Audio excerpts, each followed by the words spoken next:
religion. Le premier Adam aujourd'hui est dans l'église. Et le premier Adam essaie de se référer à tout ce que Dieu a eu à dire à Adam. Tu écraseras la tête du serpent. Ça, c'est la femme. Domine, assujettis, multiplie, sois fécond, ainsi de suite.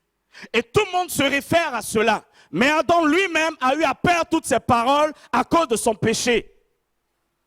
Et aujourd'hui, beaucoup sont encore à ce premier rythme-là, Adam.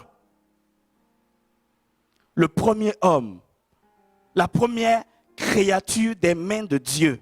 Mais écoutez, la créature, là, elle est physique. La création, là, elle est spirituelle.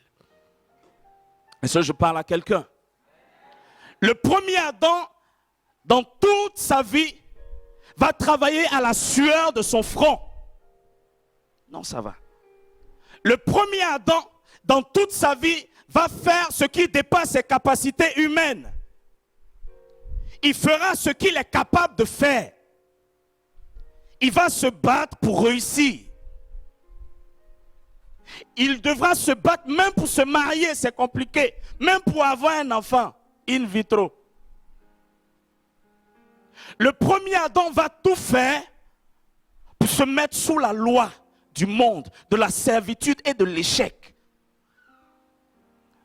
Le premier Adam est très souvent malade. Le premier Adam se force. Mais le premier Adam n'a pas compris encore qu'avec Dieu, ce n'est ni par la puissance, ni par la force, mais par l'esprit. Le premier Adam va tout faire, va évoluer avec ses compétences et ses diplômes. Le premier Adam va penser que son évolution dépendra de ses relations et de ses connaissances humaines. Le premier Adam va toujours tout faire pour s'approcher à profit de quelqu'un pour pouvoir avoir ce que l'Éternel a eu à lui dire. Le premier Adam va toujours essayer de composer avec quelqu'un de physique et de plus fort que lui. Le premier Adam cherchera ce qui vient des hommes, cherchera les acclamations des hommes, cherchera les cris des hommes, cherchera le revêtement des hommes, cherchera la parole des hommes, cherchera à plaire à ce qui frappe aux yeux. Premier Adam. Le premier Adam est d'un grand livre. On parle beaucoup d'Adam dans la Bible. De Genèse jusqu'à Apocalypse, Adam. Le premier Adam te donnera à te battre même pour chercher un héritage à tes enfants. Parce que tu voudras donner à tes enfants ce que toi tu n'as pas eu. C'était compliqué pour Adam et Ève de perdre leur fils Caïn, le premier. Ils se sont battus. Ils ont pu avoir d'autres. Parce que Caïn a tué Abel. Le premier Adam va toujours rechercher à faire ce qui est difficile à l'homme et ce qui est totalement impossible à l'homme. Il va réussir en partie, mais pas complètement. Le premier Adam recherchera à se glorifier de ses œuvres parce qu'il comprendra que c'est après du labeur qu'il a pu acquérir certains éléments. Le premier Adam est l'image totale d'un chrétien qui vit dans l'échec. D'un chrétien qui se base sur les promesses de l'Éternel. Il y a beaucoup de livres qui existent. Je ne sais pas, il y a un livre qui existe, on appelle ça combien de promesses là. Tu lis ça chaque jour, chaque nuit, à chaque matin. Mais tu n'as jamais vu une seule promesse accomplie depuis que tu as ce livre. Il est même brouillé tellement tu l'as étudié. Le premier Adam recherchera à faire des études pour comprendre qui est Dieu. Le premier Adam est sorti de la terre. Aïe. C'est compliqué. Le premier Adam, il souffre énormément. Il fait apparence d'homme jovial, mais à l'intérieur, ça ne va pas. Le premier Adam, il peut avoir une grande et immense maison, avoir de belles voitures. En d'autres termes, il est béni matériellement, mais à l'intérieur, ça ne va pas. Le premier Adam, il recherchera aller même faire, comme certains disent, du sport pour changer d'air. Il faut que je trouve une activité extra. Ça me donnera de changer un peu d'air. Le premier Adam est mort. Le premier Adam a souffert. Le premier Adam a laissé sa progéniture. Et tous ceux qui sortent de ce premier Adam ne font que répéter ce que le premier Adam a eu à faire. En d'autres termes, ton papa a connu l'échec, tu connais l'échec. Tout le monde dans ta famille s'est arrêté en terminale, tu t'arrêtes en terminale. Dans ta famille, toutes les femmes ne se marient pas. Toi aussi, tu ne te maries pas. Dans ta famille, tous les hommes sont impuissants. Toi aussi, tu es impuissant. Pourtant, ce n'est pas que tu ne connais pas Dieu, tu le connais. Il t'a parlé déjà au moins une fois. Oh! Premier Adam. Qui es-tu? D'où viens-tu? Où en es-tu actuellement? Et puis où vas-tu? Le premier Adam n'a jamais les réponses à ces 4 questions. Qui je suis? Je m'appelle Manoa Joseph. Où je suis? Au 64 avenue du groupe Manoukian. Où vas-tu? Je ne sais pas. Que fais-tu? Je prêche. Bon, où vas-tu? Bon, peut-être je vais aller au royaume de Dieu. On ne sait jamais où. Comme Jésus lui-même, il nous a avertis, beaucoup prophétiseront, beaucoup prêcheront, mais demain, il est capable de dire, je ne vous connais pas. Donc, je ne sais pas. Qui es-tu? Touche ton voisin, dis-lui, qui es-tu? Est-ce que je parle à quelqu'un ce matin? Est-ce que l'Esprit de Dieu s'adresse au cœur de quelqu'un? Qui es-tu?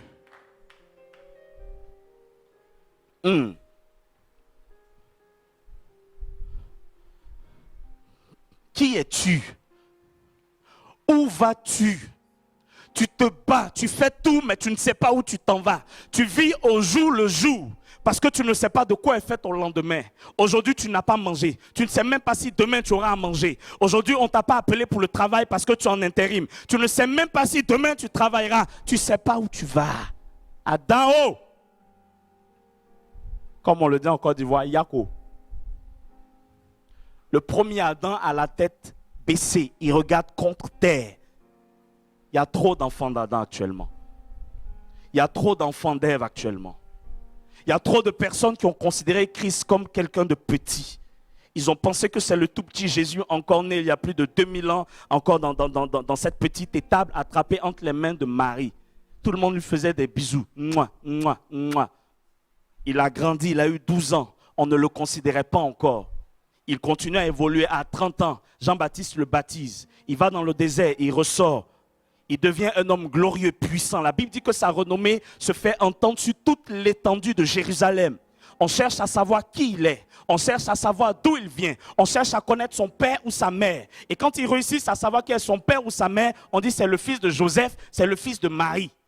Mais ce qu'on ne comprend pas, Marie et puis Joseph n'ont jamais eu ces capacités en eux. Donc d'où il ressort cette capacité?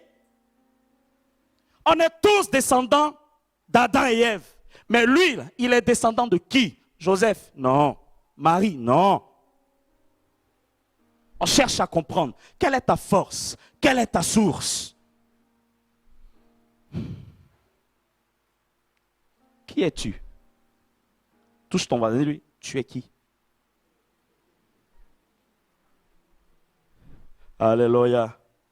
Qui es-tu? Et la Bible dit qu'il grandit en statut, en puissance et en force. Il passe un cap. Avant, il touchait les gens. Après, il ne touche plus. Il passe. Il parle. Ces saintes paroles convainquent les cœurs. Ces saintes paroles touchent. Ces saintes paroles, son seul aspect libère. Des démons fuient à son apparence. On se demande qui il est. Est-ce que ce n'est pas Belzéboul? Est-ce que ce n'est pas Satan en personne? Est-ce que ce n'est pas la réincarnation du diable? Il leur dit, écoutez, comment le diable peut chasser le diable? Une maison divisée ne subsiste jamais. Vous voulez savoir qui je suis? Il pose la question à ses disciples. Les gens disent que je suis qui, moi là? D'autres disent non, tu es prophète. D'autres disent non, que tu es Jérémie, tu es revenu. Tu es Isaïe, tu es ceci, tu es cela, tu es Élie. Ah bon? Mais vous là, vous dites que je suis qui? Pierre le regarde, il dit moi, je n'ai pas consulté mes camarades. Hein. Mais moi seul Pierre, je dis, j'affirme ce que je dis. Tu es le Christ, le Fils du Dieu vivant. Il dit, tu as bien parlé. Et aujourd'hui, on est encore à se poser ces mêmes questions. qui il est. Est-ce que Jésus est encore d'actualité? On ne comprend pas comment on peut se rassembler et puis remplir une salle comme ça. Les gens ne comprennent pas ça. Ils arrivent, ils regardent au travers des vitres. Ils sont assis pourquoi? On parle de qui? Est-ce qu'ils le connaissent? Est-ce qu'ils l'ont déjà vu? La seule chose qu'on sait, c'est qu'il était hébreu. Mais il est mort. D'autres disent qu'on l'a volé. D'autres disent que non, c'est une hérésie. D'autres disent non, c'est une légende. Il paraît que. Mais est-ce que c'est vraiment, il paraît que c'est une légende? Je ne sais pas. Mais ce que je sais, c'est que Paul dit par la suite, quiconque est en Christ devient une nouvelle création. Avant, tu étais une créature parce que tu vivais selon la créature que tu es. La créature est totalement physique. La créature attrape ce qui est physique. La créature essaie de se préoccuper du physique. La créature marche selon le royaume physique. Mais la création ne marche pas pareil. La création change en mentalité. La création ne regarde pas à tout ce qui frappe aux yeux de l'homme. La création ne regarde pas à la réalité, mais plutôt à la vérité. La création ne regarde pas à ce royaume ici-bas qui se perd et qui cherche une solution auprès des hommes, auprès de la science, auprès de tout ce qui peut s'émouvoir sur toute l'étendue terrestre. La création, elle reflète plutôt ce qui est spirituel, ce qui est dans le royaume de Dieu. En d'autres termes, Paul avait compris cela et Paul dit, si je vis, ce n'est plus moi qui vis, mais c'est Christ qui vit en moi. En d'autres termes, je ne marche plus par rapport à la vue, mais je marche par rapport à la foi. Parce que quand je marche par rapport à la foi, effectivement, j'espère dans ce que je n'ai pas vu, dans ce que les hommes n'ont pas vu en moi, dans ce que les hommes n'ont pas trouvé en moi, dans les qualités que personne n'a su trouver en moi, mais dans une qualité, dans un potentiel que Dieu, moi seul, m'a révélé. Et s'il m'a révélé cela, je m'appuierai sur ces qualités parce que mon royaume n'est pas ici-bas sur terre, mais mon royaume est dans les cieux. Je suis ambassadeur de Christ.